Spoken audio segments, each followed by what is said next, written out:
यहाँ पे। और जो सेकंड चैप्टर है तो अभी आत्मा का प्रसंग चालू है। यहाँ पे आत्मा की क्या फंक्शन है, आत्मा कैसे कार्य करता है और किस तरह एक शरीर से दूसरे शरीर में ट्रांसफ़र होता है, यहाँ पे बताया गया। तो आज का श्लोक बड़ा इम्पोर्टेंट श्लोक है और इसलिए प्रभुपाद जी बार बार इसे कोट करते हैं। तो देहांतरण की विधि को अत्यंत सुंदर ढंग से इस श्लोक में बताया गया, किस तरह एक आत्मा एक शरीर को छोड़ता है और दूसरे शरीर में जाता है। तो यहाँ पे अच्छी तरीके से बताया गया है। तो इसके पहले जो श्लोक हुआ है 2.13 में बताया गया है कि जो जीवात्मा होता है वो जीवात्मा शरीर में रहते हुए परिवर्तन करता है। कैसे? देहिनोस्मिन यथा देहे कौमारम यौवनम जरा तथा देहांतर प्राप्तिर धीरस्तत्र न मोह्यते। इसका अर्थ ये है कि जब आत्मा शरीर में रहता है तब शरीर बदलता है। कैसे? शिशु से कुमारावस्था, कुमारावस्था से युवावस्था, युवावस्था से वृद्धावस्था, इस प्रकार बदलाव आते हैं। बचपन से युवा और युवा से वृद्धावस्था की ओर रुख करते हैं जब आत्मा शरीर में रहता है। पर ये एक परिवर्तन है और दूसरा परिवर्तन ये है आत्मा एक शरीर से दूसरे शरीर में जाती है। ये आत्मा के दो फंक्शन है, एक तो शरीर में रहते हुए शरीर बदलता है और जब वो शरीर छोड़ता है, जैसे कि हम वस्त्र पहनते हैं और कोई वस्त्र अगर फट गया हो, पुराना हो गया हो, उस वस्त्र को हम फेंक देते हैं और नए वस्त्र हम धारण करते हैं। तो उसी प्रकार अगर आत्मा जिस शरीर में है और वो शरीर बहुत ही पुराना हो चुका है, जर्जर हो चुका है, वृद्ध हो चुका है, अभी आगे वो और नहीं रह सकता, तो ऐसे शरीर को त्याग करता है आत्मा और इच्छा और कर्म के अनुसार वो अगला शरीर धारण करता है। तो ये सिद्धांत है आत्मा का। तो यहाँ पे सिस्टमेटिकली हम जानेंगे। तो यहाँ पे बताया गया है कि 2.13 में देही देह के अंदर ही स्थित रहता है, जबकि मृत्यु के समय जीवात्मा देही एक देह को छोड़कर अन्य देह में चला जाता है। तो ये जो वस्त्र त्याग करने का है इसका अर्थ है मृत्यु। एक शरीर को छोड़ने का अर्थ है मृत्यु और दूसरा नया शरीर मिलेगा, नया शरीर जिसमें अच्छा खासा शरीर होगा वो। तो यहाँ भी बता रहे हैं कि मृत्यु के पूर्व नया देह निश्चित हो जाता है। जब कोई व्यक्ति शरीर छोड़ता है तो उसका अगला क्या शरीर होगा ये पहले से डिसाइड हो जाता है। जिस प्रकार हम देखते हैं अगर हमें नया मकान में शिफ्ट होना है तो पुराना मकान छोड़ने से पहले नया मकान डिसाइड कर लेते हैं कि हमें जाना कहाँ है। ऐसा नहीं कि हमने मकान छोड़ दिया और नए मकान की तलाश में है, ऐसा नहीं। पहले हम नया मकान तलाश कर लेते हैं, फिक्स कर लेते हैं, उसके बाद पुराना घर छोड़ते हैं और नए मकान में शिफ्ट होते हैं। उसी प्रकार जब शरीर छूटता है तो उस वक्त नया शरीर डिसाइड हो चुका रहता है कि अगला शरीर क्या मिलने वाला है। तो यहाँ पे बता रहे हैं बड़ा सुंदर तरीके से। पर यहाँ पे एक डिफरेंस ये है कि जिसे हम अपनी इच्छा के अनुसार नया मकान डिसाइड करते हैं कि किस प्रकार का मकान होना चाहिए, किस प्रकार का फ्लैट होना चाहिए, हम अपनी इच्छा से चूज़ करते हैं। पर जब हम शरीर छोड़ते हैं तो अगला शरीर हमें अपनी इच्छा के अनुसार नहीं मिलता, हमें अपनी इच्छा पसंद के अनुसार नहीं मिलता। ये तो हमारे कर्म और हमारी इच्छाएं हैं, उस पर निर्भर करता है, उसके अनुसार आपको नया शरीर मिलता है। तो इसीलिए यहाँ पे बताया गया है कि जिसे श्री प्रभुपाद जी तात्पर्य में भी लिखते हैं, दो प्रकार की पक्षी हैं। एक पेड़ में दो प्रकार के तोता बैठे हुए हैं। तोता, एक तोता है जो फल का भोग कर रहा है, फल खा रहा है, और दूसरा है जो देख रहा है कि पहला वाला तोता क्या कर रहा है। तो जो पहला वाला जो तोता है वो हम जीवात्मा हैं, जितनी भी सारी जीवात्मा हैं वो कुछ न कुछ एक्टिविटीज़ में लगी है, अलग अलग प्रकार के कार्य कर रहे हैं। बाहर देखिए कोई जॉब कर रहा है, कोई बिजनेस कर रहा है, कोई फैमिली को संभाल रहा है, अलग अलग कार्य में लगे हुए हैं। आप लोग यहाँ पे जैसे कि श्रवण कर रहे हैं, तो हर कोई कार्य कर रहा है, पर उस पर दृष्टि किसकी है? परमात्मा की। क्योंकि परमात्मा हमारे हृदय पर विराजमान है तो ये हर वक्त, हर समय, हर क्षण देखते हैं कि ये जीवात्मा क्या कर रहा है, क्या कर रहा है, परमात्मा को पता है। तो परमात्मा इसीलिए कहते हैं ना कि परमात्मा सबके हृदय में विराजमान है, इसलिए सारे लोगों के मन में क्या चल रहा है, कौन सी इच्छाएं प्रकट हो रही है, ये सारी बातें भगवान को मालूम है, क्योंकि परमात्मा रूप में सभी के हृदय में विराजमान है, तो वो परमात्मा की वजह से जान पाते हैं। तो ये कारण है। तो भी बताते हैं कि ये परमात्मा प्रत्येक जीवात्मा के कर्मों तथा उसकी इच्छाओं को नोट करते रहते हैं। तो ये जो परमात्मा है सबके हृदय में, ये सबको देखते रहते हैं कि कर क्या रहा है, क्या कर रहा है, कौन से कर्म कर रहा है, पुण्य कर्म कर रहे हैं कि पाप कर्म कर रहे हैं। अक्सर देखा जाता है कि समाज में, इस पृथ्वी में, इस भौतिक संसार में यदि आप कुछ गलत कर्म करते हैं, मान लीजिए चोरी कर लिया आपने, कुछ गलत कार्य कर लिया, तो हो सकता है आप समाज से बच जाओ, हो सकता है आप पुलिस से बच सकते हो। पर जब भगवान की दृष्टि से अगर आप गलत कार्य करते हैं तो भगवान की दृष्टि से कभी नहीं बच सकते। क्यों नहीं बच सकते? क्या कारण है? एक तो पहला कारण मैंने बताया कि परमात्मा रूप में ही हृदय में विराजमान हो, तो जानते हैं आप क्या कर रहे हो, वो देख रहे परमात्मा, पहला एक है। और दूसरा, जो भगवान है उनके असिस्टेंट है बाहर, उनके असिस्टेंट खुफिया एजेंसी देख रहे हैं कि आप कर क्या रहे हो। कौन है उनके असिस्टेंट? प्रकाश, सूर्य प्रकाश है, वो उनके असिस्टेंट है कि आप अगर आप कुछ गलत कार्य करोगे दिन में, तो अंधेरे में दिन में करोगे तो प्रकाश में ही करना पड़ेगा। तो प्रकाश उसके एजेंट हैं, वो बताएंगे कि आपने इस दिन ऐसा कार्य किया। अगर रात में करेंगे कुछ गलत कार्य तो चंद्रमा देखता है। और तो और हवा भी भगवान के एजेंट हैं। तो ये सब चीज़ें हैं जो आपके कर्मों का लेखा जोखा अपने सॉफ्टवेयर में, अपने मेमोरी में सेव कर देते हैं। तो जब कभी फिर जहाँ पे बताया गया है कि तो ये सेव करके रखते हैं और आपको उनके अकाउंट में पता चल जाता है कि इसने पूरे जीवन भर क्या किया है, कितने अच्छे कर्म किए हैं, कितने खराब कर्म किए हैं। ये सारा डिटेल्स, सारा का सारा डेटा किनके पास रहता है? चित्रगुप्त के पास, जो कि यमराज के असिस्टेंट हैं, तो उनके पास रहता है। और चित्रगुप्त को ये सब इन्फॉर्मेशन कहाँ से मिलती है? ये जो असिस्टेंट हैं इनके द्वारा उनको मैसेज मिलता रहता है कि आप लोग क्या कर रहे हैं। तो जिस प्रकार ये भौतिक प्रकृति क्या है? एक दर्जी के समान है जो परमात्मा के आदेशानुसार जीवात्मा के लिए नवीन देह रूपी वस्त्र सिलती है। तो यहाँ पर जीवात्मा एक बच्चे के समान है तथा परमात्मा उसके पिता के समान है। तो जिस प्रकार पिता अपने पुत्रों के लिए एक वस्त्र का प्रबंध करता है, उसी प्रकार हम जो पुत्र हैं पिता के, तो हम जो इच्छा करेंगे परमात्मा उसके लिए अरेंजमेंट करती है। किसके द्वारा? प्रकृति के द्वारा। जैसे मान लीजिए आपने कुछ इच्छा की, वो इच्छा परमात्मा रूप में बैठे हैं, उनको पता चल गया, तो ये परमात्मा किसको आदेश देते हैं? प्रकृति को, ये नेचर को आदेश देते हैं कि इस जीवात्मा को उनको अगला ये शरीर दीजिए। तो भगवद गीता के 9वें अध्याय की 10वें श्लोक में ही आता है, जिसमें भगवान कहते हैं कि ये जो प्रकृति है, ये जो नेचर है, ये मेरे अंडर में कार्य करता है। जितने भी चर है यहाँ पे, सबका कंट्रोलर प्रकृति करती है और प्रकृति को कंट्रोल मैं करता हूँ। जो मैं आदेश दूंगा प्रकृति को, प्रकृति वैसा कार्य करती है। तो जैसे कि जो लीला पुरुषोत्तम भगवान श्री कृष्ण है, उनकी कथा में हम देखते हैं कि जब भगवान अपने पार्षदों के साथ, अपने जो गोपियाँ हैं, उनके फ्रेंड्स हैं, उनके साथ वो जंगल में जाते हैं गोभी चराने के लिए।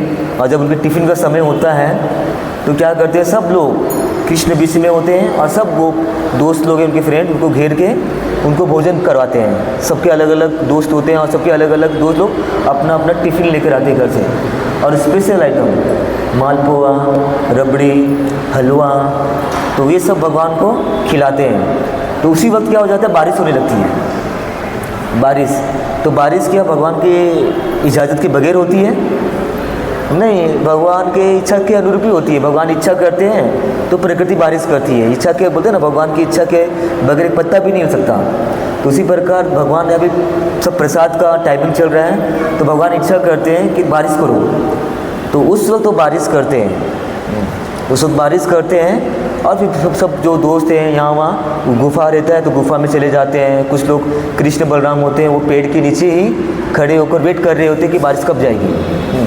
तो ये सब लीला है, ये लीला है, ये पास टाइम है। तो कोई बोल सकता है कि ये कैसे भगवान है, मतलब भगवान को भी ये बारिश सहन करना पड़ रहा है, भगवान को भी। तो यहाँ पे ये बोल रहे हैं कि ये जो प्रकृति है ये बारिश क्यों कर रही है, भगवान की लीलाओं में अपना योगदान देने के लिए, एक किरदार निभाने के लिए प्रकृति यहाँ पे बारिश कर रही है। तो वो भगवान की इच्छा के अनुसार कर रही है यहाँ पे। तो उसी प्रकार बोलते हैं कि जो प्रकृति है भगवान की अध्यक्षता में कार्य करती है और भगवान की अध्यक्षता के बगैर वो कुछ भी कर नहीं सकती। तो उसी के अनुसार जब जीवात्मा जैसा इच्छा करता है वो इच्छा परमात्मा मालूम पड़ जाता है और परमात्मा प्रकृति को आदेश देते हैं कि इनको इस प्रकार का शरीर प्रदान कीजिए अगला। तो होता क्या है, जब कोई व्यक्ति शरीर छोड़ता है तो उस व्यक्ति को सूक्ष्म रूप से वो शरीर छोड़ देता है, सूक्ष्म रूप से वो शरीर किसके पास जाता है, यमराज, यमलोक में जाता है। तो यमलोक में जब जाते हैं तो यमराज चित्रगुप्त को बुलाते हैं, बोलते हैं इनका रजिस्टर, इनका फाइल निकालिए, इन्होंने पूरा जीवन क्या किया है, इनका फाइल ओपन कीजिए। तो चित्रगुप्त, तो उनके पास सारा डेटा रहता है पूरे जीवन का, तो सारा डेटा बताते हैं यमराज को। और चूँकि यमराज के हृदय में परमात्मा रूप में है तो सारा लेखा जोखा हो जाने के बाद परमात्मा उनको आदेश देते हैं कि इनके कर्मों के अनुसार, इनकी इच्छाओं के अनुसार अभी उनका अगला शरीर इस प्रकार का होना चाहिए। तब जाके यमराज बोलते हैं कि अभी इस सूक्ष्म रूप को, ये जो शरीर है सूक्ष्म, इसको प्रकृति के द्वारा माँ के गर्भ में डाल दिया जाए। जिस प्रकार का भी इच्छा कर्म रहेगा वो हम आगे और डिटेल में चर्चा करेंगे। तो इस प्रकार की जनरल प्रोसेस है, कोई शरीर छोड़ता है तो किस प्रकार हो जाता है यमलोक में, फिर उसका अगला शरीर कैसे डिसाइड होता है, ये जनरल प्रोसेस है। पर कुछ विकसित चेतनाएं वाले लोग भी होते हैं जिनकी चेतना, जिनका कॉन्शियसनेस बहुत ही हाई होता है, तो उनको इस दौर से गुजरना नहीं होता। उनकी चेतना इतनी हाई होती है कि वो अपनी इच्छा अनुसार अगला शरीर तय करते हैं। जैसे बड़े बड़े योगी होते हैं जिन्होंने सिद्धि प्राप्त की है, तो वो अपनी इच्छा अनुसार उस लोक में भगवान के लोग जाने के लिए तैयारी करते हैं। तो वो क्या करते हैं, विकसित चेतना वाले योगी होते हैं जो अपना अगले शरीर निश्चित करते हैं। यदि उनकी इच्छा इस भौतिक ब्रह्मांड के अंतर्गत किसी विशेष लोक में जाने की होती है तो वे मृत्यु के काल में अपने प्राणों को शरीर के ऊपरी भाग में चढ़ाकर उस लोगों को किसी निवासी के चिंतन करते हुए शरीर त्याग करते हैं। तो जो इस प्रकार की विकसित चेतना वाले लोग हैं वो क्या करते हैं, सिंपल चिंतन करते हैं जहाँ उन्हें जाना है। अब भगवान भी स्वयं कहते हैं 8वें अध्याय के 5वें श्लोक में, अंत काले च मामेव स्मरण मुक्त्वा या कलेवरम। इसका अर्थ है कि जो कोई भी शरीर छोड़ रहा है और उस वक्त अगर मेरा चिंतन करता है, मेरा नाम लेता है, तो वो मेरे धाम में आता है, मेरे वैकुंठ में आता है। ऐसा भगवान फॉर्मूला दे रहे हैं। पर आसान है अंत समय में भगवान का स्मरण करना, चिंतन करना आसान है। श्री श्री राधा गिरधारी भगवान की जय, जगन्नाथ बलदेव सुभद्रा मैया की जय, श्री श्री गौरनिताय भगवान की जय, श्री प्रभुपाद की जय। तो क्या आसान है? यदि समझ लीजिए हम मृत्यु शैया में हैं और हमारे प्राण छूटने वाले हैं, तो भगवान का चिंतन करना क्या आसान है? कितने लोग कहते हैं आसान है, भगवान का चिंतन करना आसान है? बताइए। जब कोई व्यक्ति मृत्यु शैया में है और भगवान का चिंतन करना आसान है, कितने लोगों को लगता है? नहीं, बिल्कुल आसान नहीं है। क्योंकि हम देखते हैं यदि छोटा सा चोट लग जाता है, मान लीजिए अगर आप सीढ़ी से नीचे जा रहे हैं आप, और क्योंकि जो सीढ़ियाँ हैं स्टेयर कैसे गिल्ली है, तो गिल्ली होने के कारण फिसलन से आप गिर गए, तो उस वक्त किसका स्मरण करते हैं आप? कृष्ण का स्मरण करते हैं, माँ का स्मरण करते हैं, माँ का स्मरण करते हैं या पिता का स्मरण करते हैं। हम उन लोगों का स्मरण करते हैं जिनको हम बहुत ज़्यादा प्रेम करते हैं, जिनसे हम बहुत ज़्यादा नज़दीक हैं, क्लोज हैं, उनको हम स्मरण करते हैं, है ना। तो उसी प्रकार देख सकते हैं कि जब छोटी सी हादसा में हम कृष्ण का स्मरण याद नहीं कर पाते तो मृत्यु को कैसे याद कर पाएंगे? मुश्किल है, बहुत मुश्किल है। इसीलिए हमें क्या चाहिए, हमें प्रैक्टिस करना चाहिए। इसीलिए हमें भगवान का नाम लेना चाहिए, मंदिर आना चाहिए। और ये प्रैक्टिस ऐसा नहीं कि एक दिन, एवरीडे करना चाहिए। क्या पता मृत्यु कब आ जाए। मृत्यु बोलकर तो आएगा नहीं आपके पास कि कल मैं आ रहा हूँ, थोड़ा रेडी रहिएगा, बोल के आएगा मृत्यु? नहीं, कभी भी आ सकता है। सड़क पे निकले, सड़क पे भी हो सकता है मृत्यु, घर पे हो सकता है, ऑफिस में हो सकता है, कॉलेज में हो सकता है, कहीं भी, any time death can come.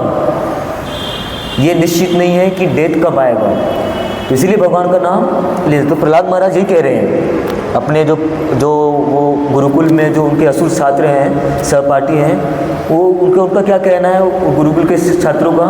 वो कहते हैं कि अभी तो बहुत समय है, बाद में प्रैक्टिस करेंगे, ये जो कृष्ण का नाम लेना है ये बाद में प्रैक्टिस करेंगे, अभी चलो एंजॉय करते हैं।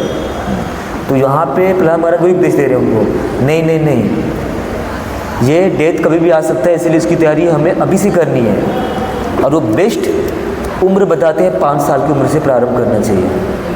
5 साल की उम्र से कृष्णा कॉन्शियसनेस, भगवान का नाम लेना, गीता पढ़ना प्रारंभ करना चाहिए। और यदि हम 5 साल से प्रारंभ करते हैं तब जाके वो प्रैक्टिस हमारे जीवन में आता है, और तब जाके जब अंत समय आता है तो ऑटोमेटिकली फिर निकलेगा भगवान का नाम, क्योंकि पूरा जीवन आपने प्रयास किया है ना, पूरा जीवन।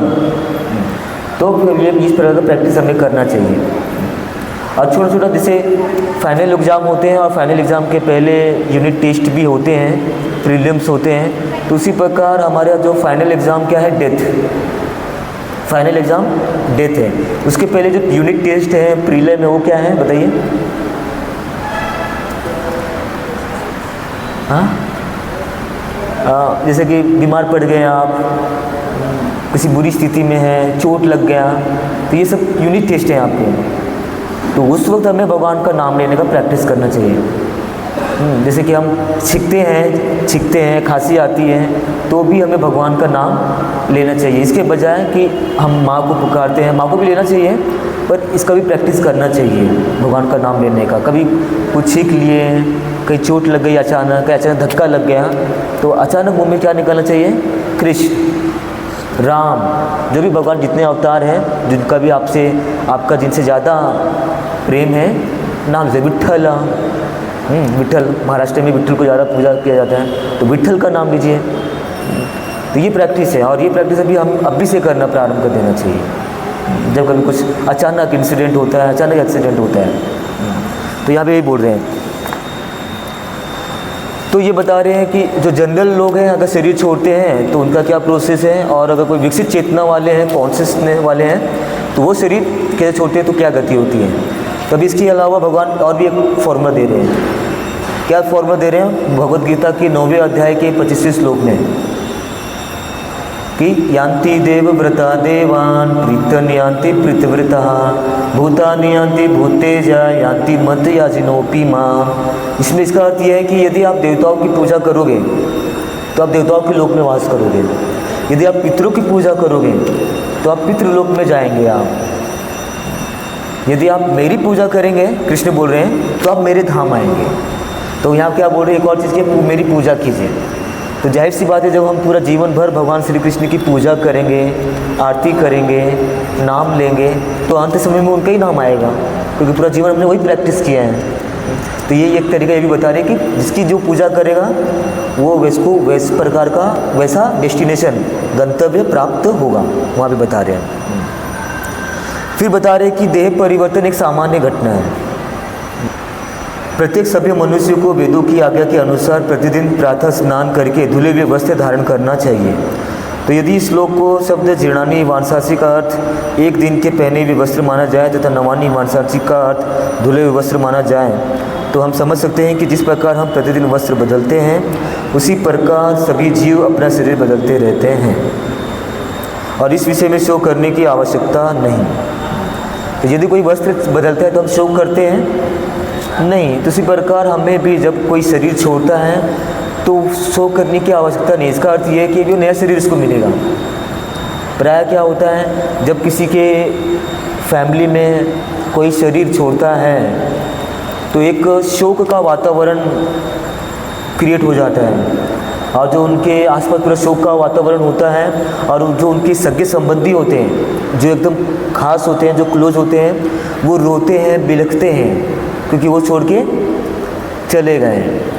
तो बताया जाता है कि जिसे कहते हैं ब्राह्मण होते हैं, क्षत्रिय होते हैं, वैश्य और शूद्र होते हैं। तो चूँकि ब्राह्मण को पता है, ब्राह्मण को ये नॉलेज है आत्मा का, शरीर का, अब ये शरीर आत्मा ने छोड़ा है तो अभी आगे क्या होगा, ब्राह्मण को ये पता होता है, तो इसलिए वो शोक नहीं ज़्यादा नहीं करता। इसलिए उनका सूतक काल भी कितने दिन का होता है, मात्र 10 दिन का। मात्र 10 दिन तक वो शोक करते हैं, जो भी शरीर छोड़कर गए हैं, उसके बाद फिर वो अपने पुनः लाइफ में आ जाते हैं। तो ज़्यादा समय नहीं लगता इस शोक से निकलने के लिए।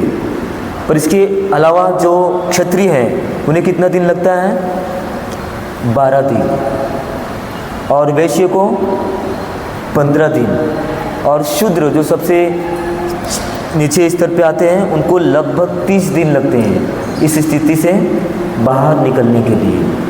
तो शूद्र को 30 दिन क्यों लगे, क्योंकि उन्हें जरा भी ज्ञान नहीं है आत्मा का, शरीर का। आत्मा जब शरीर छोड़ता है तब क्या गंतव्य होता है, कैसे ट्रांसफ़र होता है, क्योंकि उन्होंने शास्त्र पढ़े नहीं। जब शास्त्र नहीं पढ़े तो आत्मा की क्या गति होती है आफ्टर डेथ, उन्हें कुछ भी नहीं पता, इसलिए वो लंबे समय तक शोक करते हैं, लगभग 30 दिन तक। और जिसके विपरीत जो ब्राह्मण होते हैं, क्योंकि उनको नॉलेज होता है, तो वो बड़ी आसानी से निकल आते हैं उस स्थिति से, ज़्यादा शोक नहीं करते। तो यहाँ पे बताया गया है। और फिर आगे बताया गया है कि देह परिवर्तन में कष्ट का अनुभूति भी होता है। तो जिस प्रकार एक सामान्य व्यक्ति के लिए वस्त्र परिवर्तन एक सामान्य घटना है, परंतु एक बच्चे के लिए वस्त्र परिवर्तन अत्यंत कष्टप्रद है। जिस प्रकार आत्मज्ञानी व्यक्ति के लिए देह परिवर्तन एक सामान्य घटना है, उसी प्रकार अज्ञानी व्यक्ति के लिए देह परिवर्तन अत्यंत कष्टप्रद घटना है।